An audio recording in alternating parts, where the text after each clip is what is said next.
Okay, so this is going to be a hopefully short follow-up video to my how to get Quake 3 stood up and running video. Information in this video assumes you've seen that one, so if you haven't, you should go watch that one.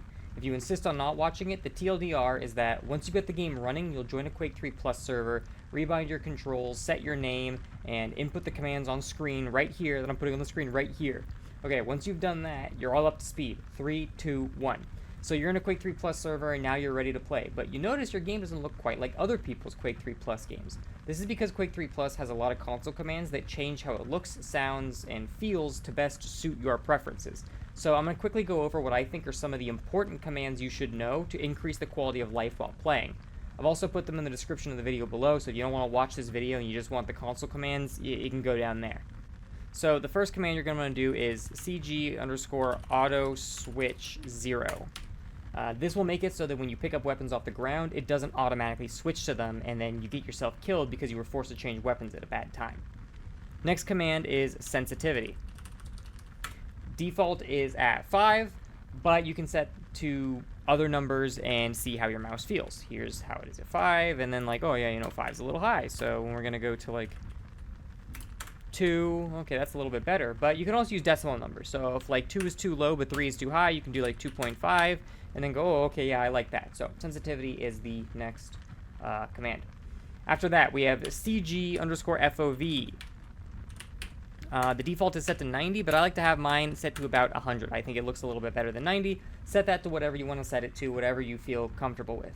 After that, we're going to be using cg_DLAG weapons 15. This basically just unlocks and allows you to like actually use the good netcode. So, you know, use it. I'll like turn it on. The next is gonna be cg_draw timer 2.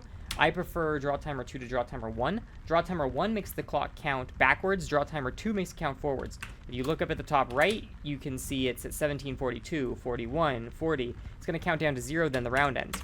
But if you set it to 2, it counts up. And I think clock counting up makes it easier to time items. That's just my opinion, though. Next one, very important, cg_no bobbing 9. When you run around in this game with, no bobbing at 0, your gun moves around, your screen moves around, and when you get shot, you'll get like aim punched and you'll flinch.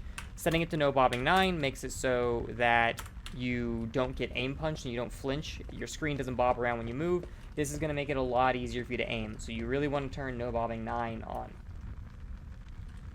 CG ambient 0 is the next one. cg_ambient 0. It's going to tell you it needs to be changed upon restarting. Just type in vid_restart.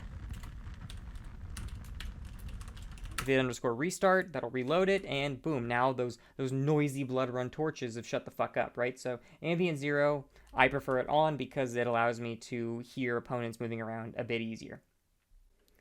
Alright, and now it's finally the command that everyone's been waiting for, the command that everyone's the most curious about. How do I get those fancy green models on the enemy? So in order to get those, you're going to type in cg_enemy model PM. And as you can see, now the enemy is green. Real simple, right? But Gibbons, I don't want that enemy model to be Uriel, or whatever the default of the enemy is. I want to make it a specific model. Well, if you want to do that, you do cg_enemy model. Let's say I want to make it keel /PM, and now they're a green keel. And we can do that with every character. We can do cg_enemy model bones /PM, and now he's bones, right? So that's how you get the green models for the characters. But if you want to change their color so they're not green, you do cg_enemy colors, and then you put in a string of 5 numbers. Each of the numbers represents a different color. So like the number 1 represents red. So you want a red bones, enemy colors 1 1 1 1 1 1 1. You want a green bones 2 2 2 2 2 2 2. You want a blue yellow bones 3 3 3 3. You want a blue one 4 4 4, etc., etc., etc., etc., etc. You can mess with all the colors and find out which colors you like best, and you can mix and match numbers as well, because the first number is the railgun color, second number is the head color, third number is the torso color, fourth number is the leg color, and the fifth number is the railgun trail color. So you could do this and then make a multicolored clown if you really wanted to. So, just experiment with the colors you like the most. And finally, Quake3Plus also lets you swap the heads up display. You hit escape, you go to select HUD, and there's 10 different HUDs that come default with the mod that you can choose through. You can sift through, find a heads up display that you like, or you can stick with the default one. It's up to you. You can also create your own heads up display if you get into Quake and you really want to make your own, but that's a tutorial for another day. So these are some of the more important commands to configure Quake3Plus, I feel like. There's a far more comprehensive list of all the client variables you can use, so I'll link that in the description for anyone interested. But as far as just getting the game configured from a vanilla setup goes, these commands are probably going to be the ones that make the biggest difference to you.